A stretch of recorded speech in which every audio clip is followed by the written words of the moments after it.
et qui vous sera transmis, voilà, d'ici quelques jours. Donc voilà.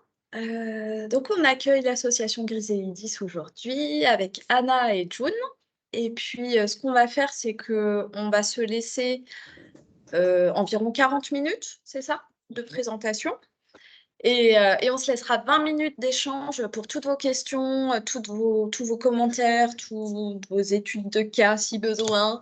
Dans le sens où on voilà, on va pas, s'interrompre, pendant la présentation, parce que c'est un petit peu compliqué avec, Teams de faire à la fois les questions, de suivre les questions par écrit et cetera. Mais ce qu'on fait, voilà, en suivant, on se prend vraiment un temps, 20-25 minutes où vous pouvez poser soit vos questions par écrit si vous n'avez pas envie de prendre la parole, soit vous n'avez pas de souci avec la prise de parole et dans ce cas-là, vous pouvez lever la main avec la petite option, dans Teams et auquel cas on vous donnera la parole. Voilà, donc pour les personnes qui ne souhaitent pas apparaître sur le replay, je vous conseille plutôt de fermer la caméra si, voilà, parce qu'on ne va pas faire passer d'autorisation, pour la vidéo. Voilà, donc vous n'hésitez pas si vous n'êtes pas à l'aise avec ça, à couper la caméra. Voilà, je vous laisse avec Anna et June du coup et puis c'est parti. Du coup, l'enregistrement a démarré. Hop. Bonjour à toutes et à tous. Est-ce que vous nous entendez? T'as des réponses? Non. Alors, Est-ce que vous nous entendez? En fait, on vous voit pas, on vous entend pas. oui, c'est bon. C'est bon, ok, super. Donc, moi, je m'appelle June Charlot, je suis chargé de projet à l'association Griselidis depuis 6 ans.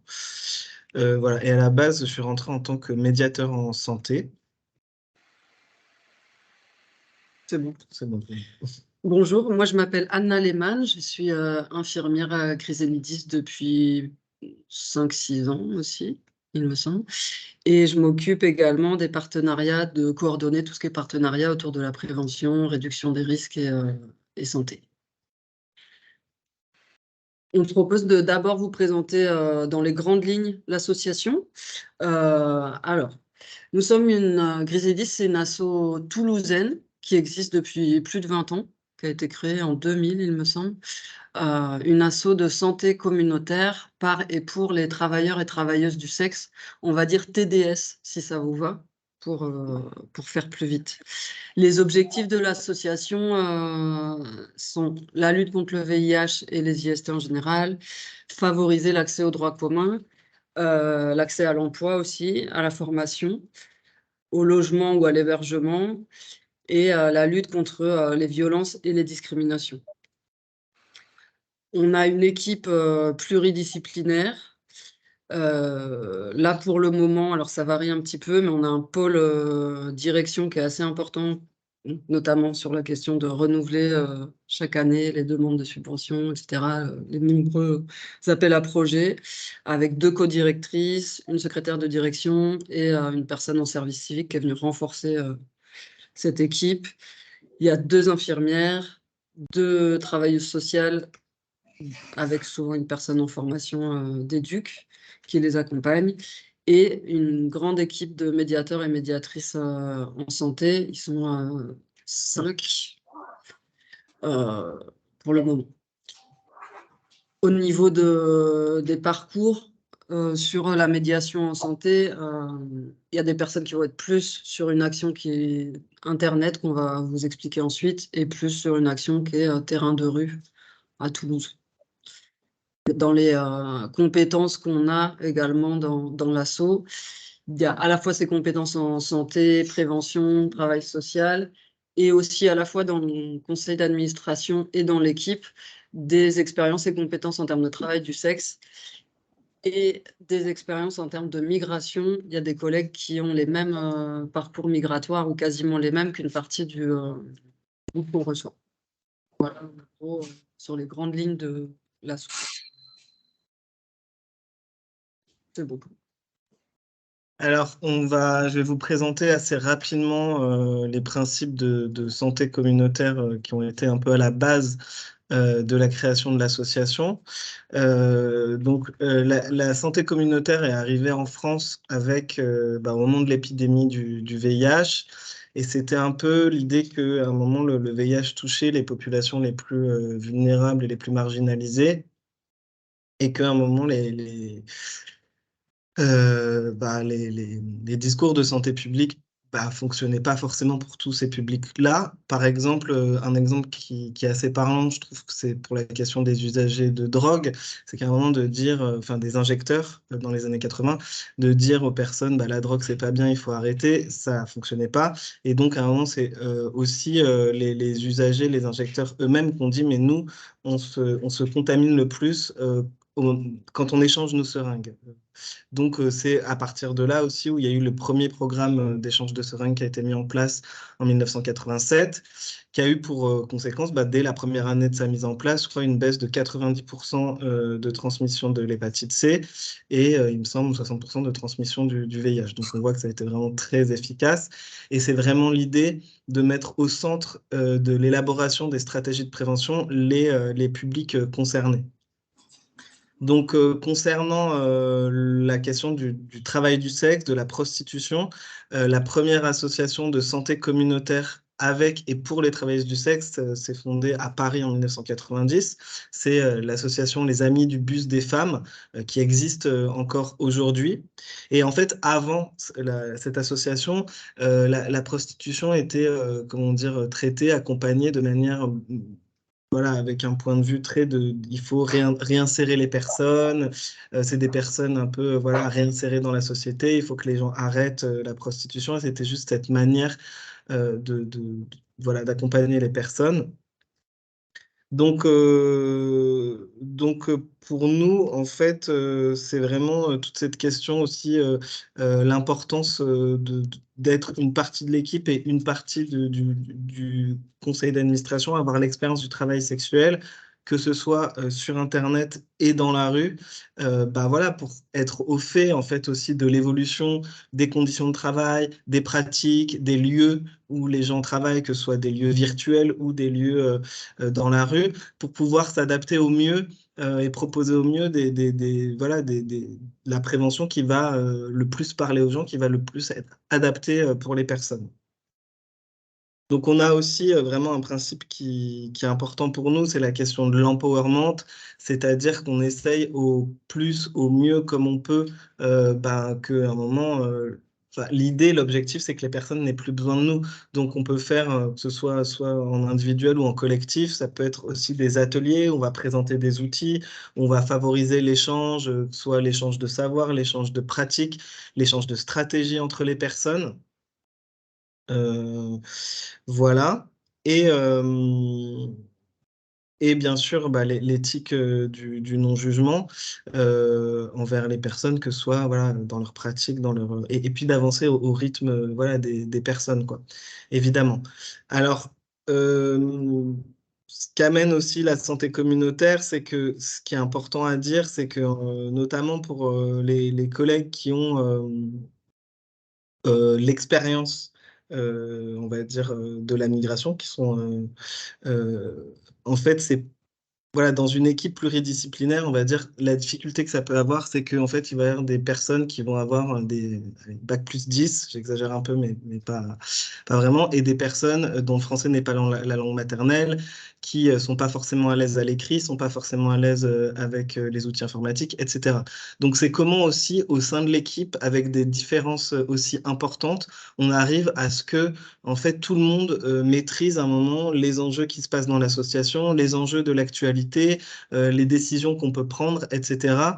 Et comment on a mis en place des outils dont tout le monde peut se servir quand l'informatique est pas simple pour tout le monde, etc. Donc c'est aussi tout ça. Je dis pas que c'est forcément facile tous les jours, qu'on y arrive parfaitement, mais en tout cas, c'est des réflexions qu'on a on continue à l'association et qu'on essaye de mettre en place des outils, notamment, voilà, on est toujours sur pas mal d'outils papier parce que c'est le plus simple pour tout le monde. Peut-être que je vais m'arrêter là concernant ouais, la santé communautaire. On pourra y revenir si vous avez des questions. Alors, sur nos actions, comme je vous disais tout à l'heure, donc là, vous avez une diapo avec l'équipe de terrain, en tout cas, que j'avais évoquée. J'avais oublié de vous parler, on a une avocate spécialisée qui vient dans les questions de violence, essentiellement, qui vient réaliser une permanence une fois par mois dans nos locaux.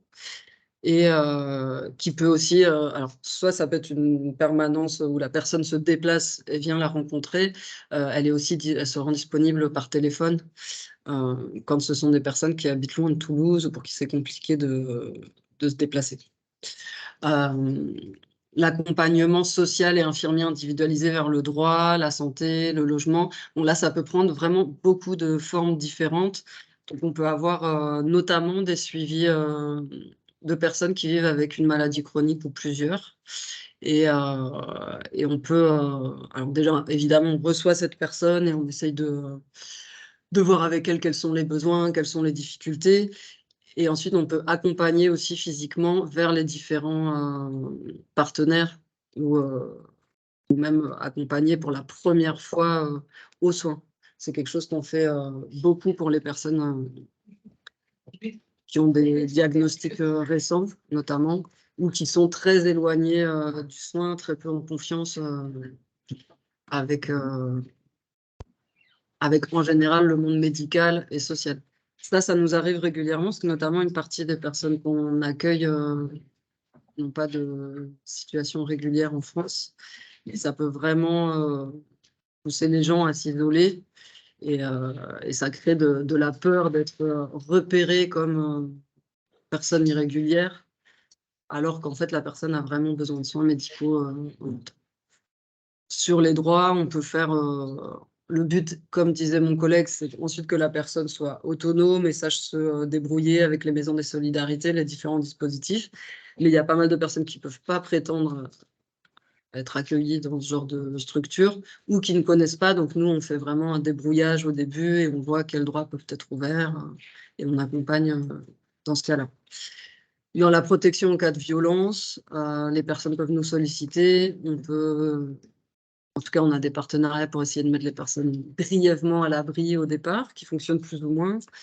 Mais ça nous arrive régulièrement de débloquer des chambres d'hôtel quelques jours, le temps de faire le point. On fait des accompagnements à la plainte, parce qu'on a beaucoup de retours de personnes qui tentent de porter plainte, et en fait, ça ne fonctionne pas quand elles se présentent seules, notamment si c'est dans le cadre du travail du sexe.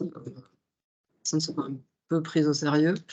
Donc, nous proposons un accompagnement pour les soutenir et aussi pour s'assurer que les personnes repartent avec une plainte correcte du commissariat. Ensuite, on a une partie d'ateliers plus collectifs et de temps conviviaux.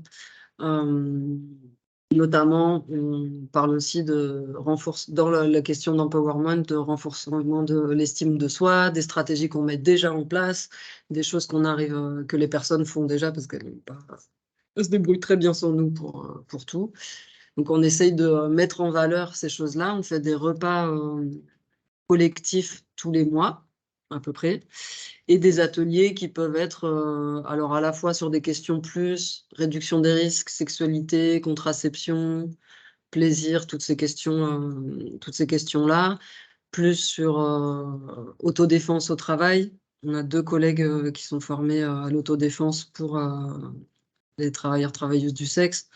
On fait également des sorties à la piscine ou à la mer. Voilà. On organise des temps aussi qui décalent toujours des urgences santé, sociale, etc. pour les personnes qu'on reçoit. Et en gros, dans la semaine, pour vos structures, vous pouvez, alors sauf demain parce qu'on sera en grève, mais en général, les mardis après-midi, ce sont à partir de 14h jusqu'à 18h, ce sont les temps où nous accueillons sans rendez-vous toutes les personnes qui se présentent. On peut leur présenter l'asso, voir avec la personne quel est son souci, et ensuite redonner des rendez-vous si besoin. Ou, ça peut être juste pour boire un café, la personne n'est pas obligée d'aller dans un bureau avec une infirmière ou une médiatrice ou une éduque. Mais en tout cas, c'est le temps où vraiment nous sommes là. Ensuite, on a d'autres temps, les jeudis après-midi qui sont plutôt collectifs, mais où on va en général essayer de pas faire de temps individuel, travail social ou santé, on va justement essayer d'ouvrir plus sur un accueil tous ensemble et partager ce moment.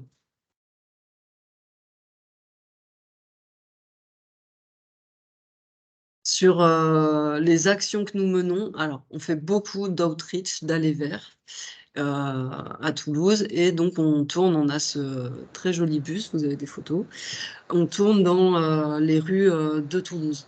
Alors là, les horaires qui sont indiqués sont pas forcément valables. Depuis la crise sanitaire, on a dû s'adapter tout le temps aux nouveaux horaires. Et de toute façon, dans l'année, en hiver, on tourne plus tôt et l'été, on tourne plus tard parce que les personnes restent, ce qui fait moins froid. Mais toutes les semaines, en tout cas, on tourne dans les rues les vendredis, la nuit du vendredi au samedi.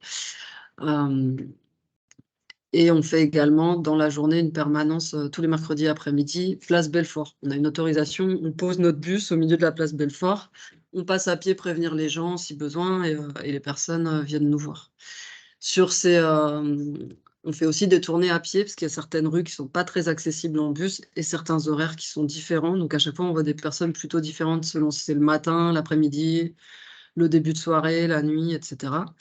Dans ce qu'on propose à chaque fois, c'est du matériel de réduction des risques et de prévention, autant et surtout au niveau du VIH-IST, donc préservatif interne, externe, on a des tailles différentes et du gel lubrifiant. On a aussi du matériel de réduction des risques de conso de produits, donc des kits injections, kits sniff, etc. Mais c'est pas du tout majoritaire dans notre travail, en tout cas. Et on propose aussi des tests de grossesse si besoin. Et dans le bus, on a de quoi prendre une soupe chaude ou alors café, thé, des petits gâteaux, de quoi passer un moment, notamment les nuits d'hiver pour se réchauffer et parler de comment se passe le travail dans la rue. À chaque fois, on essaye d'avoir une thématique qui va être en fonction de ce qui se passe pour les personnes, de ce qu'elles nous ramènent du terrain. Par exemple, si on sait qu'il y a eu des nouveaux arrêtés municipaux dans les rues et des vagues d'amendes dans des rues qui étaient avant écartées de ces arrêtés municipaux, on recueille la parole des personnes et on informe les autres, par exemple. Beaucoup de thématiques de soirée sont autour de la santé et de la prévention et du dépistage des IST et du VIH. Mais ça, j'en parlerai peut-être un petit peu plus tard. On a des partenariats, en tout cas, avec des structures comme le Cégide, où on peut accompagner les gens tous les 15 jours. Donc, on a vraiment un accès très rapide au dépistage, ce qui n'est pas si facile à Toulouse. Je vais parler des tournées Internet. Donc, concernant l'action Internet, donc c'est une action qui a été mise en place en 2009 suite à une recherche-action qu'on avait menée. C'était voilà, dans le truc que la prostitution, le travail du sexe était en train aussi de changer de manière de faire et donc s'exporter aussi sur Internet. Donc, on a commencé à faire cette action-là. Donc, ça consiste à envoyer des messages type aux personnes via leurs petites annonces. Donc, on va sur des sites d'escorte, des sites d'annonces classiques où on sait qu'il y a des parties où il y a un peu des annonces d'escorte, de travail du sexe. On va sur les réseaux sociaux, Instagram, Snapchat, TikTok, etc. Et on envoie des messages. Donc, on a un message type en 4 langues, en français, en anglais, en espagnol et en portugais, selon la langue parlée par la personne. Et on a un téléphone dédié à cette action. Non, on a 2 téléphones dédiés à cette action maintenant. Et on envoie des messages sur toute la France. Donc, pour avoir une idée, l'année dernière, on a envoyé à peu près 5000 messages, enfin des messages à 5000 profils, quoi. Et après, ce qu'on propose, c'est on peut envoyer des courriers, des colis, on appelle ça des kits escortes, avec des préservatifs, du gel, un autotest VIH, des brochures d'information, du matériel de réduction des risques pour usage de produits. Voilà. Et selon ce dont a besoin la personne, on lui envoie ce dont elle a besoin. Et ça peut permettre aussi de créer un lien, parce que aussi, les personnes qui bossent via Internet, donc, quand on dit travailler via Internet, c'est avoir une annonce sur Internet et rencontrer les clients en réel. Voilà, c'est ça. Après, on peut travailler avec des personnes qui travaillent que en virtuel via un écran, mais c'est vraiment pas le cœur de notre métier. On va pouvoir répondre aux questions des personnes, mais c'est vraiment ouais, pas le cœur de notre travail. Donc voilà. Et donc, on peut envoyer ce qu'on appelle ces key escorts, qui peut donc faire un lien où les personnes peuvent nous redemander, et aussi après, elles peuvent nous identifier comme voilà, un espace ressource à qui elles peuvent demander voilà, si elles ont un souci, si elles ont besoin d'autre chose, etc. Aussi, ce qu'on remarque, et ça on va le dire après, c'est qu'il y a une très forte précarisation de l'activité due notamment au cadre législatif, ce qui entraîne que, en tout cas via Internet, il y a de plus en plus de personnes qui vont être en tournée. C'est-à-dire que comme l'activité s'est précarisée, si les personnes vont de ville en ville, un mois à Toulouse, un mois à Agen, un mois à Brive-la-Gaillarde, un mois, etc., en fait, quand on est nouvelle dans une ville, en tant que travailleuse du sexe, travailleur du sexe, bah, au début, on va avoir plus de clients puisqu'on est nouveau. Donc, on va apparaître en haut des pages, on va être marqué nouveau, les clients ne nous connaissent pas, etc. Et donc, voilà, mais au bout d'un mois, 2 mois, bah, ça s'épuise un peu. Donc, en fait, c'était une manière pour les travailleuses du sexe de pouvoir encore continuer à travailler correctement, c'était de se mettre en tour. Et donc, souvent, les personnes en tour, elles vont être dans des Airbnb, des appart-hôtels, des choses comme ça. Il va y avoir des personnes françaises, mais nous, en tout cas, les personnes majoritaires avec qui on est en contact, qui sont en tournée, c'est des personnes latino-américaines, donc hispanophones. Donc, ça va être des personnes qui vont être en tour et qui vont être, par exemple, un mois à Toulouse. Bah, un mois à Toulouse, elles n'ont pas forcément le temps d'identifier le CGID, tel endroit, tel endroit, tel endroit. Et donc, nous, avec cette action Internet, ça permet d'être en contact SMS ou WhatsApp avec ces personnes-là, où qu'elles soient en France. Et donc, elles vont pouvoir nous dire, ben voilà, là, je suis à Brive-la-Gaillarde et j'ai besoin d'un vaccin contre l'hépatite B. Demain, je suis à Valence et j'ai besoin d'une contraception, etc. Et puis nous, on va les orienter, même un peu ouais, de coordination de soins, alors qu'on n'a jamais vu ces personnes. Et puis là aussi, depuis la crise sanitaire du Covid, on a de plus en plus des personnes qui nous ont dit, bah, je suis bloqué dans telle ville et dans 3 jours, j'ai plus de traitement VIH. Je vis avec le VIH, j'ai plus de traitement. Donc, on va faire ce travail de les mettre en lien avec les passes ou les urgences, etc. Voilà, sur notre action Internet. Après, ce qu'on fait aussi sur Internet, c'est, donc vous le voyez dans mes médiations communautaires, story et vidéos de prévention. Donc, on essaye via nos réseaux sociaux, donc on est présent sur beaucoup de réseaux sociaux, Facebook, Twitter, Instagram, Snapchat et TikTok. On essaye de mettre, de proposer du contenu de réduction des risques, du contenu de santé sexuelle, du contenu contre bah, voilà, la stigmatisation du travail sexuel et la honte avec laquelle peuvent vivre beaucoup de travailleurs et travailleuses du sexe, etc. Donc, on essaye de proposer ce type de contenu, de valoriser des outils de prévention, etc. Et puis, après, on a aussi une action en région Occitanie, où on se déplace. Donc, on essaye de se déplacer dans toute la région Occitanie pour aller à la rencontre des travailleuses du sexe bah, dans les départements où il n'y a pas d'association dédiée de santé communautaire. Donc, on essaye de prendre contact avec les partenaires, donc notamment les CEGID, les plannings familiaux, les associations de lutte contre le VIH, des CARUD, etc. Et puis d'aller les rencontrer et après, ensuite, proposer des permanences dans les CEGID. Donc, on en fait à Albi, Montauban, Perpignan, on en a fait à Rodez, à Mende. Voilà. Et donc, avant, on va contacter les personnes, par exemple, je sais pas, à Albi, les 2 jours d'avant, on va aller sur les sites internet en disant à toutes les travailleuses du sexe d'Albi, et bah, demain, tel jour, on va être au CGID si vous voulez venir nous rencontrer. Donc, les personnes viennent, en tout cas, à Albi, ça marche plutôt bien. Et puis, ça permet, on présente aux personnes, enfin, le CGID, où est le CGID, etc., comment ça fonctionne, etc. Et après, il y a même des personnes, soit qui n'ont pas identifié le CGID, soit qui l'ont identifié. Et nous, il y en a qui nous ont dit, bah, moi, je viens tous les 3 mois, mais j'ai jamais osé parler de mon activité au médecin, parce que souvent, bah, voilà, comme c'est une activité qui est assez stigmatisée, les personnes ont peur du jugement, etc. Donc nous, on va dire, bah, nous, on a rencontré l'équipe, il n'y a aucun souci, voilà, tu peux parler de ton activité au médecin, elle ne va pas te juger, donc ce qui permet aussi après un meilleur accompagnement par la suite.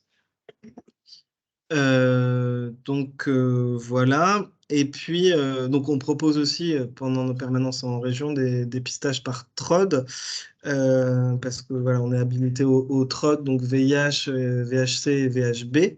Et donc, on en propose dans notre local, dans les tournées régions et exceptionnellement, dans nos tournées de bus la nuit, on a mis en place ça, alors qu'on a été contre pendant des années, dans le sens où on considère que la nuit, éventuellement annoncer une positivité au VIH, par exemple, dans un cadre de travail de nuit où les personnes travaillent souvent en groupe avec leurs copines, etc., en termes de confidentialité, c'était vraiment compliqué à respecter.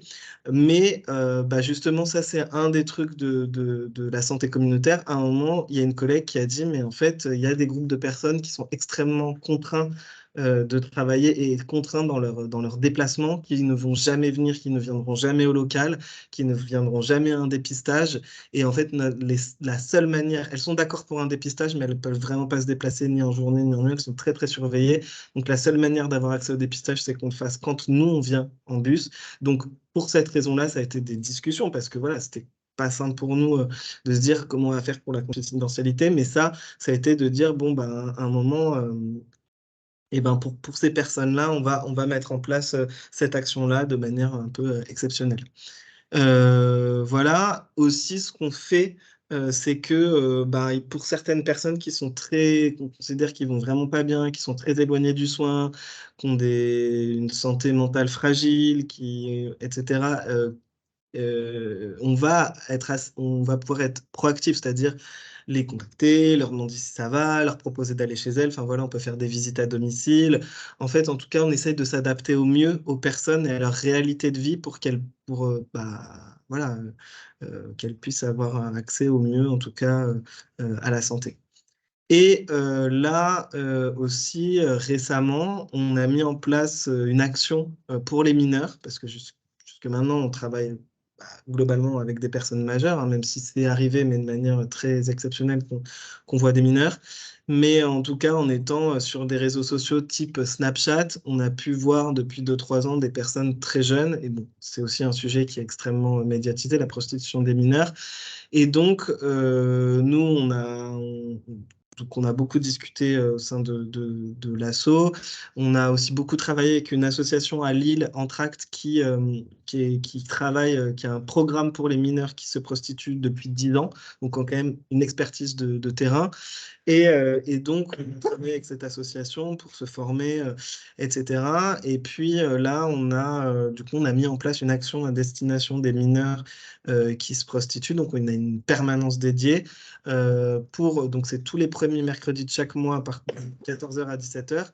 Cette permanence est ouverte aux mineurs, aux jeunes majeurs, mais aussi à leur entourage familial et aux professionnels qui les accompagnent, quoi. Donc voilà, en gros.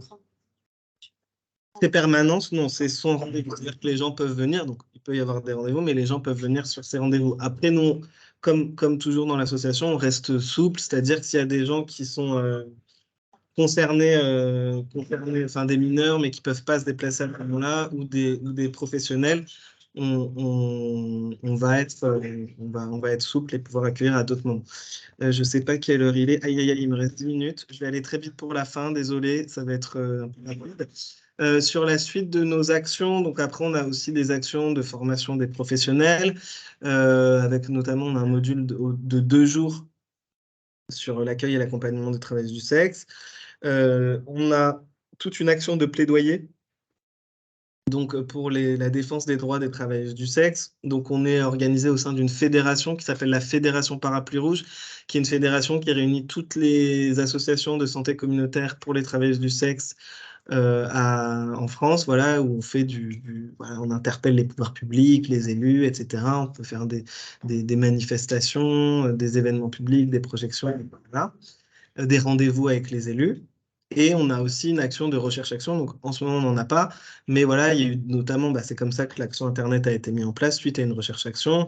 Les dernières recherches-actions étaient en 2018 et c'était sur l'accès aux soins des personnes trans travailleuses du sexe et puis sur l'accès aux soins des femmes nigérianes travailleuses du sexe. Voilà pour Nos actions, on va terminer avec un peu la présentation rapide du cadre légal, mais on pourra aussi y revenir si vous avez des actions. Donc, hop, 10 minutes, ouais, 10 minutes pour présenter le cadre légal. Donc, très rapidement, dans le monde, il y a 3 grands régimes idéologiques qui encadrent la prostitution. Donc, le prohibitionnisme, qui est un régime qui a eu plutôt aux États-Unis, en Chine, qui interdit en tout cas tous les acteurs et actrices de la prostitution, c'est-à-dire les clients, les travailleuses du sexe et aussi les proxénètes. Il y a le réglementarisme, où c'est l'État qui encadre la prostitution. Voilà, il faut se déclarer, il y a tout un cadre. Donc c'est le cas notamment en Suisse, voilà, c'est le cas notamment en Suisse, en Allemagne, etc. Et il y a le régime abolitionniste, qui est le régime français depuis 1946, qui considère que la prostitution est une violence faite aux femmes et qu'il faut abolir la prostitution et que les prostituées, les travailleuses du sexe, sont considérées comme des victimes qu'il faut aider, réinsérer, etc. Et donc, dans ce cadre-là, en France, les travailleuses du sexe sont censées être considérées comme des victimes, mais on va voir que le cadre, c'est pas exactement celui-là, c'est-à-dire que en France, la prostitution est légale, c'est-à-dire que et donc, comme la prostitution est légale, les revenus doivent être déclarés, évidemment. Donc, les personnes peuvent se déclarer uniquement sous le régime de l'auto-entrepreneuriat, qui ne donne pas accès aux droits du travail comme les autres travailleurs. Et sinon, elles peuvent être soumises à des redressements fiscaux. Et nous, on accompagnait surtout là, des personnes qui sont assez âgées aujourd'hui, qui ont travaillé à un moment où il y avait de l'argent, donc qui ont pu accéder à la propriété, acheter un bien immobilier ou quoi, et donc qui l'ont fait sans déclaration, et donc à un moment, le fisc leur est tombé dessus, et qui ont été soumis à des gros redressements fiscaux. Voilà, donc déjà ça, là, c'est posé, la prostitution est légale. Ce qui est interdit en France, donc il y a la loi de pénalisation des clients, donc c'est les clients qui sont pénalisés. Cette loi a été mise en place en 2016, la loi de pénalisation des clients. C'était donc sous le gouvernement Hollande, donc il y avait l'idée, cette loi est venue abroger la loi de 2003 de Sarkozy qui interdisait le racolage passif. Je ne sais pas si j'étais très clair. Donc 2003, racolage passif. Et 2016, le gouvernement Hollande dit bah non, ça ne doit plus être les prostituées qui doivent être pénalisées, puisque c'est des victimes, ça doit être le client. Donc pénalisation du client. Et avec cette loi de 2016, il y a eu aussi ce qu'on a appelé le parcours de sortie de la prostitution qui a été mis en place, qui était un peu de dire, bon, si on pénalise le client, il va y avoir moins de travail, donc on va essayer de proposer quelque chose pour les personnes. Donc, nous, clairement, on a toujours été contre cette loi parce que pénaliser le client, ça veut dire tout simplement qu'il y a eu moins de clients. Qui dit moins de clients dit que le pouvoir de négociation change et plus à la faveur du client. Et donc, on a vu voilà, l'activité qui se précarise énormément et donc des personnes qui en viennent à accepter des pratiques qu'elles n'auraient jamais acceptées, des clients qu'elles n'auraient jamais acceptés, des pratiques non protégées qu'elles n'auraient voilà, jamais acceptées auparavant. Et une baisse des tarifs aussi, ce qu'on a vu. Les personnes nous le disent tous les jours dans la rue. Voilà. Et donc, le parcours de sortie à côté propose une allocation de 330 € par mois, non cumulable avec d'autres minima sociaux. Voilà, c'est le seul intérêt de ce parcours de sortie, c'est la question des papiers, parce qu'il propose une autorisation provisoire de séjour de 6 mois, renouvelable 3 fois, donc pendant 2 ans. Et donc, pour accéder à ce parcours de sortie, c'est les associations qui doivent être agréées. Donc, nous, on est agréés par la préfecture. Et il y a une commission départementale tous les 3 mois où la commission va étudier les dossiers des personnes, etc. Donc, nous, on est à ces commissions. Il y a aussi les autres associations agréées sur Toulouse qui sont l'Amicale du Nid et le Mouvement du Nid. Et puis, la préfecture, la police, etc., le procureur. Quand même, nous, ce qu'on constate, c'est que quand même, cette loi, même si ça a été mis en place par l'État, en préfecture, il y a quand même une grosse réticence à donner ces parcours aux personnes parce qu'il y a quand même une suspicion, ce qui a été dit d'appel d'air, que en fait, il y aurait des sans-papiers qui souhaiteraient profiter de ce dispositif incroyable. Non, mais vraiment, je dis ça parce que vraiment, moi, je ne vais pas aux commissions, mais les collègues qui y vont, quand elles rentrent, elles sont vraiment à chaque fois dépitées des propos qu'elles entendent. L'appel d'air, ça a été entendu en commission, hein, je veux dire, j'invente pas, j'exagère pas. Qu'il y a une suspicion si les femmes, donc nous, on accompagne uniquement des femmes nigérianes dans ce dispositif, parce qu'il y a quelques points d'intérêt, parce qu'en fait, les autres qui ont un droit de séjour sur le territoire français n'ont aucun intérêt à ce dispositif. Et donc, il y a toujours une suspicion. Si elles ont un petit ami, bah, ça doit être leur proxénète. Si elles sont enceintes, ça doit être pour les papiers. Si elles sont ceci... Enfin voilà, il y a tout un truc au final où il y a quand même... Bah, au final, le statut de migrante prime sur le statut de victime, toujours. Voilà, donc ça, c'est la loi de pénalisation des clients. Il y a deux autres... ah oui, en 2 minutes, je vais présenter les deux autres lois, vite, vite, vite. Donc, il y a les lois sur le proxénétisme qui datent des années 60. Qui condamne 3 types de proxénétisme. Donc le proxénétisme de contrainte, je ne vais pas m'étendre là-dessus, je pense que tout le monde comprend. Donc c'est toute personne qui contraint une personne à se prostituer, c'est un peu ce qu'on entend quand on parle de proxénétisme dans le langage courant, mais qui condamne 2 autres types de proxénétisme. Donc il y a le proxénétisme hôtelier qui condamne tout propriétaire d'hôtels, appartements, Airbnb, en tout cas logement, qui loue son bien à une personne et, qui va faire du travail du sexe à l'intérieur du logement. Donc forcément, ce qui crée un très difficile accès au logement pour les travailleuses du sexe, ce qui crée que, un peu par exemple sur Airbnb, c'est un peu la chasse aux putes, clairement, dans les hôtels, etc. Donc en fait, les personnes, quand elles vont travailler dans des hôtels ou des Airbnb, souvent, elles essayent de se cacher des voisins, de se cacher de la réception, voire aller dans des hôtels sans réception. Donc forcément, s'il y a des agressions, elles n'ont pas vraiment beaucoup de ressources pour appeler à l'aide, ou même des fois, on en a vu qui appelaient la police, mais qui ne disaient pas ce qui s'était passé, qui disaient juste « je me suis fait voler » ou quoi, parce qu'elles n'osaient pas dire qu'elles étaient travailleuses du sexe. Voilà, il y a déjà des propriétaires de Airbnb qui ont été condamnés à des grosses amendes, à du sursis, etc. Voilà, pour faire rapide, proxénétisme hôtelier, là, notamment, rue Bayard, au moment où en 2017, il y a un hôtel qui a fermé, l'hôtel Le Grand Toulouse, qui hébergeait pas mal de travailleuses du sexe. En plein hiver, la police est venue, hop, en 1 heure, l'hôtel était fermé, le gérant est parti, il a pris 7 enfermes pour proxénétisme aggravé. Il forçait personne à travailler. C'était juste que dans l'hôtel, voilà, il y avait des travailleuses du sexe. Ça rapidement. Donc après, les autres hôtels de passe, un peu ce qu'on appelle hôtels de passe, ont fermé dans les 48 heures qui ont suivi parce que tous les gérants ont pris peur, ont mis la clé sous la porte. Ce qui fait qu'il y a plein de personnes qui travaillaient dans la rue, que nous on accompagnait, qui vivaient dans ces hôtels qui étaient certes un peu insalubres, se sont retrouvés dans des difficultés de logement qui ont encore des conséquences aujourd'hui, qui sont allés de campement en hôtel ou quoi. Voilà. Et le dernier type de proxénétisme qui est comment dire, condamné, c'est ce qu'on appelle le proxénétisme d'aide et de soutien. Donc, c'est le fait d'aider une personne à travailler ou le fait de profiter de l'argent de la prostitution. Donc, par exemple, pour les conjoints, colocataires, etc., peuvent vite être accusés de proxénétisme.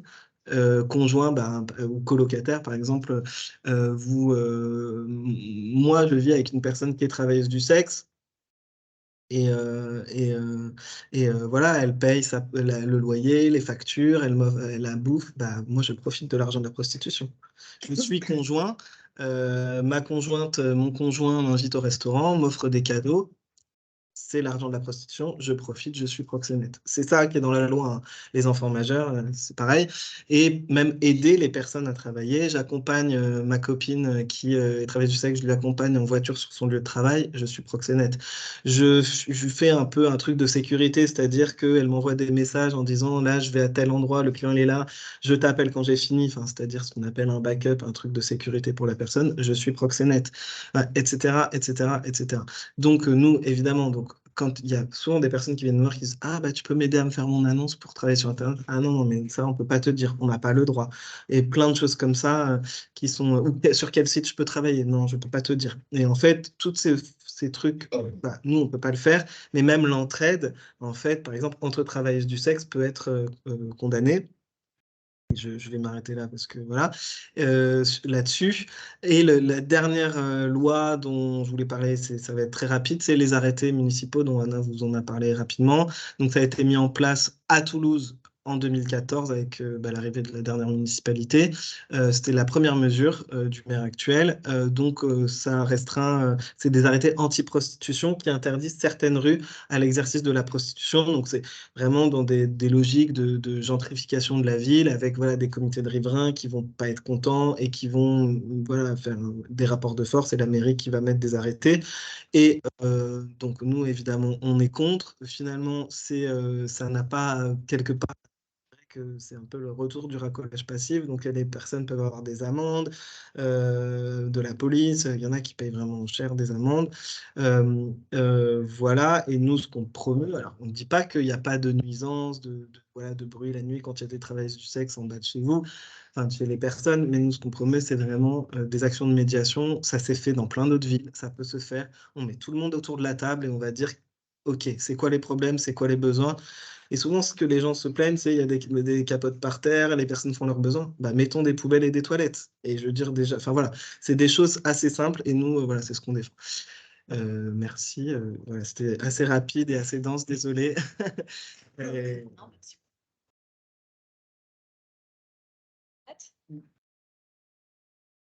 Et je pense que c'est plein de questions. Je vais oui. juste mettre ça un petit peu. Hop.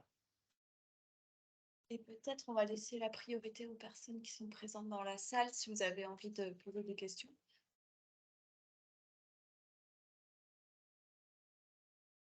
Je rappelle, si jamais vous avez envie de poser des questions par écrit, enfin, il y a si vous êtes en distanciel, il y a deux possibilités, soit par écrit ou soit vous pouvez lever la main virtuelle sur Teams et puis on donnera la parole.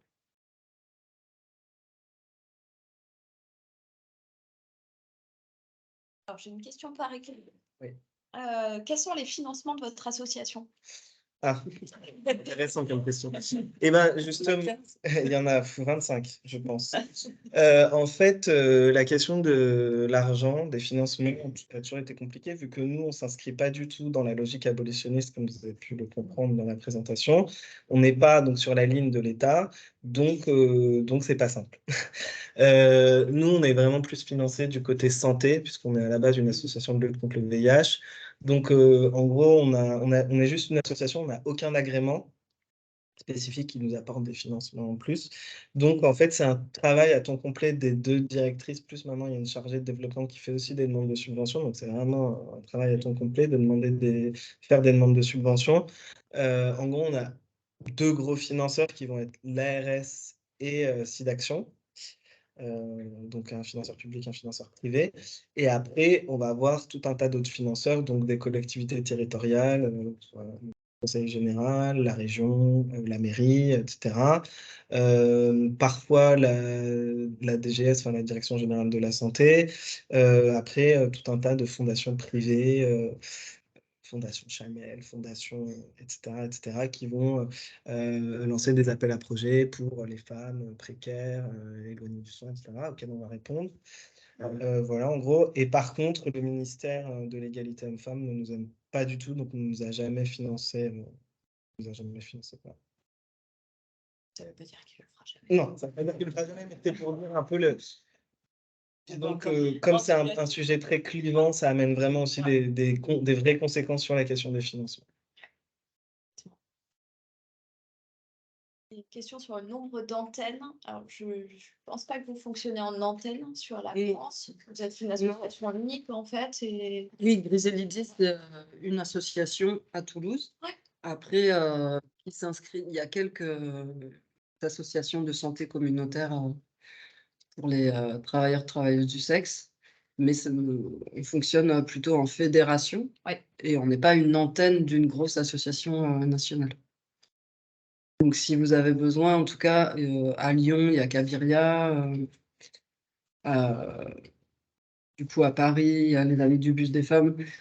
À Marseille, c'est Autre Autre regard. regard. En fait, sur notre site internet, vous pouvez voir, il y a un onglet qui s'appelle Une asso près de chez vous. Et donc, il y a une carte de France avec des petits points, avec toutes les associations, en tout cas de santé communautaire, qui existent. Où c'est possible de nous contacter, quoi. Et puis nous, on vous dira. Je vais vous mettre le lien dans le chat. Voilà, et sur notre site internet, vous pourrez trouver, il y a aussi un onglet ressources avec, avec tous nos rapports d'activité, mais aussi avec des articles un peu plus théoriques ou des recherches. Et il y a notamment, 2 ans après la loi de pénalisation des clients, donc en 2018, au sein de cette fédération Parapluie Rouge, il y a une recherche qui a été menée par des chercheurs, quoi, des universitaires, sur l'impact de la loi de 2016 à 2 ans après la loi. Donc c'est une enquête qui a été menée auprès de 600 travailleuses du sexe. Et donc, il y a la recherche, et il y a aussi une synthèse de la recherche qui est très bien faite sur les différents chiffres, sur les gens avec plus de mal à imposer le port du préservatif. Voilà. Donc, c'est assez intéressant.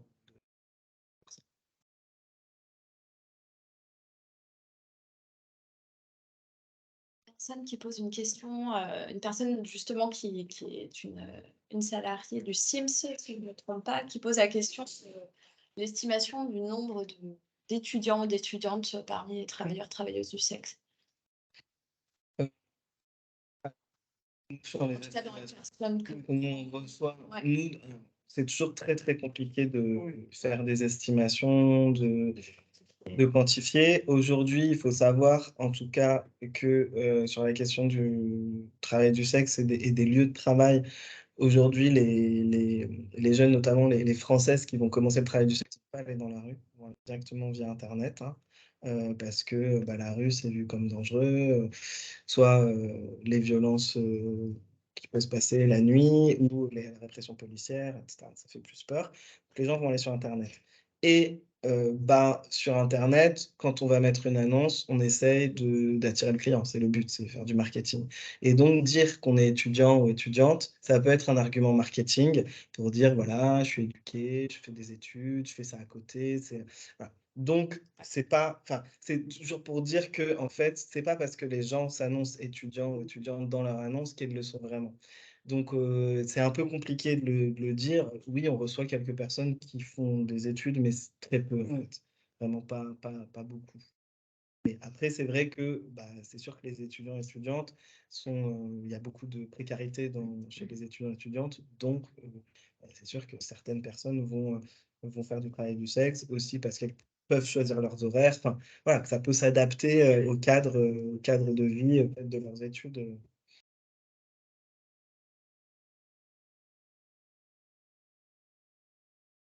J'ai une question. Pardon, vous pouvez couper. Dans le cas d'une jeune fille de 20 ans qui est dans la prostitution depuis un moment et qui est très très éloignée du contact avec les autres, qui est très isolée dans le quartier du côté de Bagatelle, avec Proxénète, etc. Qu'est-ce qu'on peut proposer en fait? Est-ce qu'il peut y avoir un aller vers à la jeune fille, puisque cette jeune fille-là ne fera pas forcément la démarche parce que conduite addictive isolement, au parcours de vie chaotique. Alors ça demanderait de réfléchir, je pense, plus aussi avec l'équipe. Ouais. Alors, aller vers si elle ne demande pas, c'est compliqué, parce que du coup, nous, on est vraiment une asso spécialisée pour les travailleurs et travailleuses du sexe. Donc, ça, si elle, c'est pas quelque chose qu'elle revendique, ou en tout cas, où elle irait voir une asso travail du sexe, il faudrait voir déjà avec elle comment elle appelle ça, parce que c'est vrai que quand on fait les formations pour les professionnels, on essaye de voir aussi le vocabulaire qui est utilisé par les professionnels et de voir si ça correspond au vocabulaire qui est utilisé par les personnes concernées. Et c'est pas forcément le cas. Donc je pense que ça vaudrait le coup de voir s'il n'y a pas d'autres structures qui font également des maraudes, mais qui seraient plus adaptées pour un premier contact. Pourquoi pas pour travailler sur les questions de travail du sexe. Mais... Ce serait plus à évaluer par exemple avec les travailleurs sociaux, enfin la travailleuse sociale, et qui est déjà un rapport de confiance. On a beaucoup de personnes qui nous appellent justement de structures Ouais. qui disent voilà, dans cette situation, je pense qu'il y a travail du sexe, ou je pense ou la personne m'a confié ceci, et on voit ensemble. Nous, on peut faire du soutien de personnes dans des structures sans que forcément les personnes concernées, elles aient envie de venir nous rencontrer. D'accord. Ouais, donc en tout cas, ça va prendre du temps. Ouais. Et que, en tout cas, c'est sûr que nous, on est plus d'avis d'y aller tranquillement pour pas braquer la personne et tout ça. Et que c'est vrai que nous, comme on a extrêmement identifié le travail du sexe, ça peut être aussi très stigmatisant pour la personne d'avoir cette étiquette-là collée. Du coup, on y va tranquille. Après, si la personne elle dit si, non, mais je suis escorte, ça va et tout, c'est aussi possible. Nous, on a tout un tas de réseaux sociaux comme ça, tranquillement, lui filer nos réseaux sociaux et puis on commence à discuter sur Snap, voilà, sur les réseaux sociaux sur lesquels on est et on voit ce qui se passe. Mais déjà, voir si elle s'identifie tant qu'escorte ou prostituée ou travailleuse, mais quelque chose, enfin voilà, que si elle dit non, non, mais moi, non, bah en fait, oui, je couche avec des mecs, mais ils me donnent des trucs, des probes, un hébergement ou quoi, et qu'il y a des gens, des fois, qui ont ce type de pratique et qui vont pas du tout s'identifier comme. J'ai 2 questions par écrit. La première, est-ce que vous avez des prochaines dates de formation? J'ai regardé rapidement sur le site, mais je crois qu'il n'était pas à jour. Non, pour En fait, l'instant. on a un petit problème. C'est qu'on n'est plus. En fait, non, il y a une nouvelle certification d'organisme de Ok. formation, Calliope, qui est très pénible à faire. Et donc, on l'a pas encore fait. On l'a pas encore fait. On peut quand même former des équipes en interne. À la demande. Ouais. Voilà. Ça, on l'a fait. Ouais. Mais c'est sûr, organiser des formations qu'on organise nous-mêmes ou les gens s'inscrivent, on peut. On espère qu'à un moment, on sera Calliope, c'est l'objectif. Mais... Ouais. Très bien. Ouais. Ok. On a une autre question.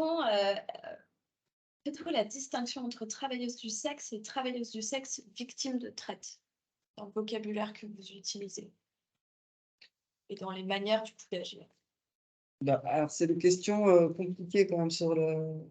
Alors, oui, enfin, nous, s'il y a des personnes qui nous disent je ne veux pas faire cette activité, on les accompagne évidemment. Attention. Euh, c'est tout l'accompagnement dans ce sens-là. Après, c'est plus sur qu'est-ce qu'on entend par traite, victime de traite, réseau, etc., qui sont des termes très utilisés. Et finalement, les situations ne sont pas souvent si tout l'un ou tout l'autre, en fait. Parfois, au niveau des réseaux, en tout cas, on voit que c'est aussi des réseaux de soutien. Donc, je te laisse continuer. Ouais, en fait, je trouve que ce que soulève cette question, c'est la question du choix dans le travail du sexe.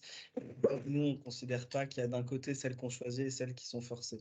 Parce qu'on considère qu'il y a quand même un continuum de contraintes. Donc, c'est sûr qu'il y a du travail forcé, c'est sûr qu'il y a des gens qui sont extrêmement contraints, ça, on ne le nie pas. Et évidemment qu'on lutte contre l'exploitation, contre les violences, contre le travail forcé. Mais comment on regarde les choses, c'est que d'un côté, il n'y a pas l'escorte française de luxe qui a choisi, qui fait ça. Voilà. Non, l'escorte française de luxe, elle existe, hein. Mais je veux dire, elle aussi, elle est soumise à des contraintes économiques comme nous tous et toutes ici, quoi. C'est-à-dire qu'elle aussi, elle doit payer son loyer. Peut-être si elle ne devait pas payer son loyer, peut-être qu'elle ne ferait pas ça. Donc, voilà, c'est toute la question du travail.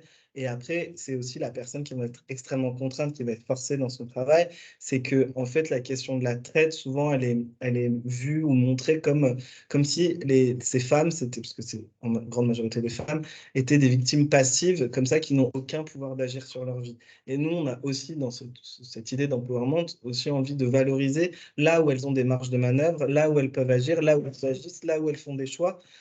Et par exemple, sur la question de la migration, bah souvent, une très grande majorité, elles sont volontaires pour la migration. Elles veulent migrer. Alors, peut-être certaines ne savent pas ce qu'elles vont faire à l'arrivée. Elles ne savent pas la difficulté du trajet migratoire, ce qui se passe sur la route, en Libye, etc., la Méditerranée. Certes, mais la volonté de migrer, elle est là. Et après, voilà, il y a quand même des marges de manœuvre et c'est important de le dire, c'est important de le montrer parce que sinon on va considérer, voilà, victime de traite, elle n'a aucun pouvoir et que même ça va avoir des vraies conséquences sur des dispositifs d'accès parce que c'est arrivé, en tout cas nous ça nous est arrivé, qu'il y avait une femme une victime de traite qui rentrait dans tous ces critères-là, qui s'était enfuie d'Italie toute seule et qui a été arrivée à Toulouse et en fait quand on a voulu l'orienter vers des dispositifs de protection, de soutien, on nous a dit ah bah non, elle s'est enfuie, elle est trop autonome, elle n'est pas victime. Voilà. Non, mais du coup, c'est vraiment important pour nous de montrer voilà, de cette complexité-là, toutes ces nuances-là, et que oui, Les victimes ont aussi un pouvoir d'agir sur leur vie, ont aussi des endroits où elles sont fortes, où elles sont, voilà. Et donc, c'est ça. Et après, sur la question du travail forcé, évidemment qu'il y en a, mais nous, en tout cas, dans notre analyse, on met plus sur la question du rapport à la migration, à l'accueil des personnes migrantes et aux frontières, parce que en fait, il y a du travail forcé dans la prostitution, comme il y en a dans tous les secteurs d'activité où il y a des sans-papiers, derrière la restauration, le travail domestique, le bâtiment, etc. Et donc, c'est aussi, en tout cas, nous, ce qu'on voit, c'est aussi la question de la fermeture des frontières, les trajets migratoires beaucoup plus longs, donc les dettes de passage beaucoup plus importantes, qui font que les personnes sont beaucoup plus exposées à l'exploitation et au travail forcé. Et le fait que quand elles arrivent en France, notamment pour des femmes qui viennent d'Afrique subsaharienne, qui viennent du Nigeria, elles vont être, voilà, elles vont avoir pas de droit au logement, pas de droit au travail, pas de droit au séjour. Et donc, les possibilités pour elles de faire de l'argent, elles sont quand même extrêmement réduites. Voilà.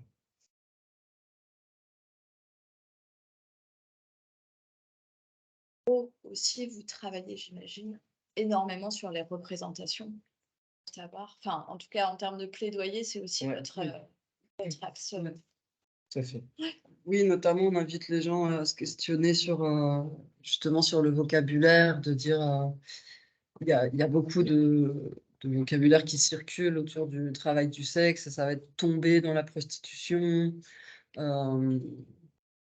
retomber dans la prostitution, des choses comme ça, ou avouer qu'on est prostitué, bon, comme s'il y avait toujours quand même quelque chose de très très moral et fautif de ce côté-là. Et c'est pour ça qu'on propose de plutôt voir ce que dit la personne. Il y a des gens, nous, qui nous disent je travaille, je vais au travail, là, je suis travailleuse du sexe. Euh, et plutôt, même les gens vont dire travailler dans la rue, que ce soit en anglais ou en français ou dans d'autres langues.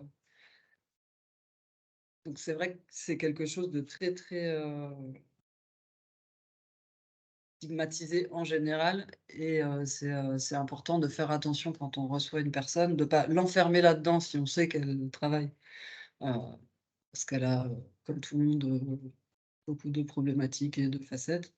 Et en même temps, de faire attention quand même à la spécificité de cette activité est très, très stigmatisée. Et les gens sont quand même globalement très mal reçus si, c'est ça, une agression, je suis travailleuse du sexe, je porte plainte pour une agression, je ne suis pas reçue de la même manière. Je suis travailleuse du sexe, je vais à l'hôpital pour un traitement post-exposition au VIH parce que le préservatif a craqué. Je ne suis pas reçue de la même manière, chez le médecin non plus. Enfin, donc, de prendre en compte quand même cette dimension-là, quoi, qui crée des freins réels ensuite aux soins et aux droits en général.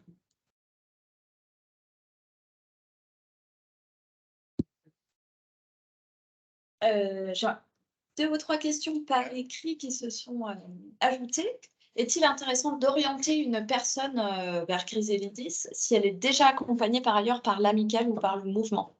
Est-ce qu'il y a une complémentarité des associations en On termes en connaît d'action? plein. Alors, ils vont être accompagnés par les deux. C'est sûr que bon, déjà, on n'est pas sur les mêmes lignes, soit l'Amicale du Nid et le Mouvement de l'Île, donc les deux associations qui sont abolitionnistes. Alors, l'Amicale du Nid fait vraiment voilà, de l'accompagnement social, plutôt pas beaucoup de santé, il me semble. Je crois qu'ils ont recruté, ils ont commencé plus à travailler sur la question, mais c'est vrai que c'est plus individuel, social. Voilà. Et le mouvement, il n'y a que des bénévoles, donc c'est l'accompagnement bénévole. Et après, nous, ce qu'on peut apporter en plus, j'ai envie de dire, c'est tout ce qui est santé sexuelle, convivialité, et, euh, et voilà, et qu'après, le côté ouais, communautaire, convivial, on parle de, de la prostitution, de pratiques sexuelles sans tabou, sans... Oui, et ça nous est arrivé même qu'on nous oriente une personne. Alors là, on a fait une exception parce que c'était une personne qui avait vécu des choses très difficiles sur le parcours euh, et notamment qui avait été contrainte à la prostitution dans un des pays par lesquels elle était passée. les gens qui l'accompagnaient, la travailleuse sociale, en tout cas, lui avait parlé de l'asso et elle avait envie de venir. Et c'est vrai que cette personne, ce qu'elle a pu trouver, elle est venue 2-3 fois, c'est un endroit où elle disait: «Ça me fait du bien d'être avec d'autres femmes qui ont fait la même chose et qu'en fait ici, on le sait et c'est pas grave». Bon, après, c'est pas quelqu'un qu'on a vocation à accompagner parce que c'est il y a plusieurs années et qu'elle est pas du tout travailleuse du sexe, à Toulouse. Mais ça peut être intéressant parfois, en tout cas sur ces questions-là.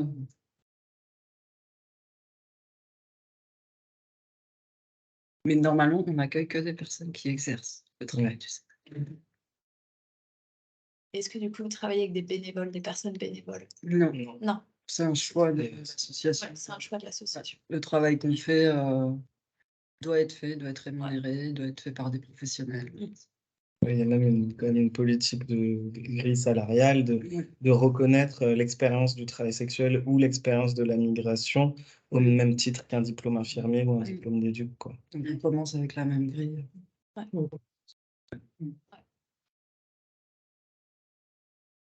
Alors, j'imagine que la réponse est oui, mais est-ce que vous accompagnez des femmes enceintes? Et est-ce que, si oui, est-ce que vous il y a une manière particulière de les accompagner ou pas? Alors oui, il y a beaucoup de femmes qu'on accompagne qui, vivent des grossesses, on voit les bébés, la deuxième grossesse, voilà, des fratries, mais j'ai pas l'impression, qu'on ait une manière, spécifique, Des de actions les accompagner. spécifiques envers ces personnes? Bah, moi, j'étais étonnée au départ, par exemple, de faire beaucoup d'entretiens sur les désirs de grossesse et les problèmes de fertilité. Ouais. Donc finalement, il y avait des femmes qui se sentaient bien à l'asso et qui prenaient rendez-vous pas du tout sur les questions de dépistage. Ça, elles venaient au CJ. Soit elles le faisaient quand si elles avaient un médecin traitant de confiance, chez leur médecin, soit elles venaient régulièrement avec nous au CJ. Bon, c'était très cadré et par contre, plus de questions sur, le cycle, l'ovulation, et ce genre, d'accompagnement ou éventuellement de services spécialisés. Mais j'ai pas eu du tout d'impression de devoir faire, différemment. Sauf s'il y a une situation spécifique, mais c'était pas le travail du sexe qui, Qui amenait ça? un déni de grossesse ou des choses comme ça, non, ça c'est pas spécifique du tout, au travail du sexe. Est-ce que vous avez des questions dans la salle?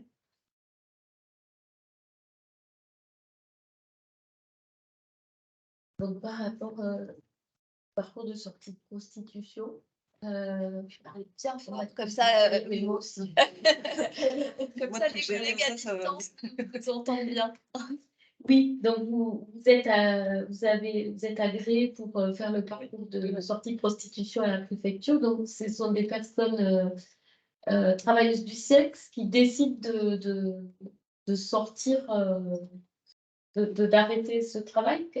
Oui, alors, il y a une question, je ne sais pas si tout le monde a entendu en visio, sur le parcours de sortie de prostitution. Est-ce que ce sont les personnes travailleuses du sexe qui décident d'arrêter de demander le parcours? Oui, après, en fait, vraiment, l'intérêt de ce parcours, comme vous avez pu le voir, c'est pas l'allocation. C'est vraiment l'autorisation provisoire de séjour. Donc, ça va être souvent des personnes donc, qui n'ont pas de droit au séjour en France, qui vont être soit sans papiers depuis des années, soit qui vont être déboutées de l'asile, des choses comme ça. Et donc, ce dispositif est la dernière option pour obtenir un droit au séjour en France. Et donc, oui, elles arrêtent, mais enfin, j'ai l'impression que Et en même temps, c'est aussi une obligation, en fait. Oui. en fait, pour accéder à ce parcours, oui, pardon, je ne l'ai pas dit, c'est une condition d'accès au parcours, c'est d'avoir arrêté le travail sexuel. Alors, d'avoir arrêté, mais pas depuis trop longtemps. Parce que si elles ont arrêté depuis trop longtemps, elles finalement n'ont plus besoin du dispositif. Donc, il y a quand même. C'est pas 1 an, 2 ans, je ne sais plus. Après, en plus, le délai, c'est pas, officiel. Non, il n'y a rien. C'est-à-dire que c'est, Il y a rien d'écrit. selon les préfectures, ça change. Parce qu'en fait, ouais, là, c'est une loi nationale, mais après, c'est quand même. Il y a pas mal d'arbitraires selon les départements, selon machin. Par exemple, il y a un truc qui est demandé, au Haute-Garonne, qui est demandé dans plein de départements, c'est que les personnes fournissent un acte de naissance valide, enfin, qui est considéré par la police française comme valide. Donc, original. Donc, ce n'est pas du tout demandé pour des demandes d'asile. Donc, en fait, déjà même dans la logique que ce sont des femmes victimes de traite, ça veut dire leur demander de reprendre contact avec le réseau. Ça veut dire payer des gens au pays, donc c'est 200, 500 euros, un acte de naissance. Ça veut dire on leur a expliqué quand même que l'état civil nigérian n'était pas du tout fait comme l'état civil français. Donc selon là où elle demande, ça va être validé ou pas validé par la police française. Même si c'est des vrais, ça peut ne pas être validé. Donc il y a ça. Et après, pour vous donner juste des chiffres, sur l'accès au parcours de sortie. Donc, à l'époque, c'était la ministre Najat Vallaud-Belkacem qui avait mis en place cette loi. Elle avait promis 1000 personnes par an pour accéder au parcours de sortie. La loi a été votée en avril 2016. Les premiers parcours de sortie ont été mis en place en octobre 2017. Toulouse était un des premiers départements. Et depuis 2017, dans toute la France, il y a 600 personnes qui ont eu accès à ce parcours de sortie. Depuis 2017. En tout. Ah oui, Donc, c'est ridicule. Au lieu de 6 000, Donc, vous voyez que c'est pas, enfin, je veux dire qu'il y a un peu un truc, voilà, et c'est pas par manque de volonté des associations ou même des personnes, nous, on a des listes d'attente. C'est qu'en fait, à chaque commission préfectorale, si toutes les associations présentent 15 personnes, ça va pas marcher. Donc, voilà, on peut présenter 3 ou 4 personnes par association parce qu'il va y avoir des débats, parce qu'on va étudier le dossier pour voir si la personne. Voilà, et aussi à chaque commission, il y a les renouvellements, c'est-à-dire que quand les personnes rentrent dans le dispositif, elles l'ont pour 6 mois, et au bout de 6 mois, on va réétudier leur dossier pour voir si elles ont bien pris des cours de français, si elles ont bien cherché du travail, si elles ont bien fait un suivi, pour voir si on leur renouvelle leur parcours pendant 6 mois de plus, et tout ça, ça peut être renouvelé pendant 2 ans. Et si elles sont tombées enceintes entre-temps, ça peut être l'occasion de commentaires assez Voilà. désagréables. Est-ce qu'il ne faudrait pas les informer plus sur la contraception, ce genre de choses? Non, c'est ça. Donc c'est vraiment, bon, nous on le dénonce, hein. Même si on y est, on a cette position, nous en tout cas de notre position en tant qu'association de santé communautaire, pas abolitionniste, on est une des seules à être agréée. Les autres ont dit non, non, nous on ne veut pas rentrer là-dedans, enfin, je veux dire, c'est une position qui se comprend. Nous on l'a fait parce qu'à un moment on a fait un sondage auprès de notre public et on s'est rendu compte que dans notre public, il y a une partie des gens qui étaient intéressés, parce que même si c'est pas vraiment un droit, même si c'est des miettes, ça reste quand même un accès au droit au séjour. Donc on a décidé, voilà, après plein de débats, d'y aller, quoi. Et ça peut être important de participer à ce genre de choses pour voir ce qui s'y passe. Non, mais toute position, il n'y a pas de bonne ou mauvaise position. En tout cas, nous, ça a été notre choix, mais on ne s'empêche pas d'en parler. Et est-ce que justement, vous sentez que vous arrivez à faire bouger des lignes ou pas du tout? Il y a des petites choses. Après, ce qui est bien, c'est que dans ce dispositif, quand même, même si l'Amicale du Nid et le Mouvement du Nid, on ne partage pas la même vision sur la Constitution, on est alliés. Parce que je veux dire, notre but à toutes les associations, c'est que les gens aient accès au parcours. Non, faire bouger, j'ai l'impression on essaye de freiner le plus possible que ça se durcisse encore plus. C'est plus ça. Il y a des petites choses. Oui, mais là, même, c'est en stand-by, par exemple, il n'y a pas de commission. La commission qui devait avoir lieu a été repoussée, on ne sait pas exactement quand. Parce que, en gros, le ministère, le ministère Égalité Hommes-Femmes qui porte ce dispositif s'est rendu compte que dans toute la France, la très grande majorité des personnes qui avaient accès à ce dispositif, c'était des femmes nigérianes. Du coup, l'intérieur a dit, mais attendez, ça fait appel d'air, attendez, mais machin truc. Du coup, là, ils vont faire une rencontre interministérielle pour parler de ça. Mais à un moment, on va se dire, mais montez le montant de la location, hein. Si vous la mettez à 800 euros, là, vous aurez aussi d'autres gens, hein. Enfin, je veux dire qu'à un moment, voilà. Et puis, nous, on va dire, c'est votre loi, hein. Donc voilà. Puis déjà que c'est un sous les effectifs annoncés, donc on a dépassé le temps. Très bien, je vois qu'on a fait le tour des questions, en tout cas par écrit. Et puis je vois surtout que l'heure tourne. Oui. Donc si ça vous convient, on va s'arrêter là pour aujourd'hui. Merci beaucoup Anna et June. Merci. Merci à vous.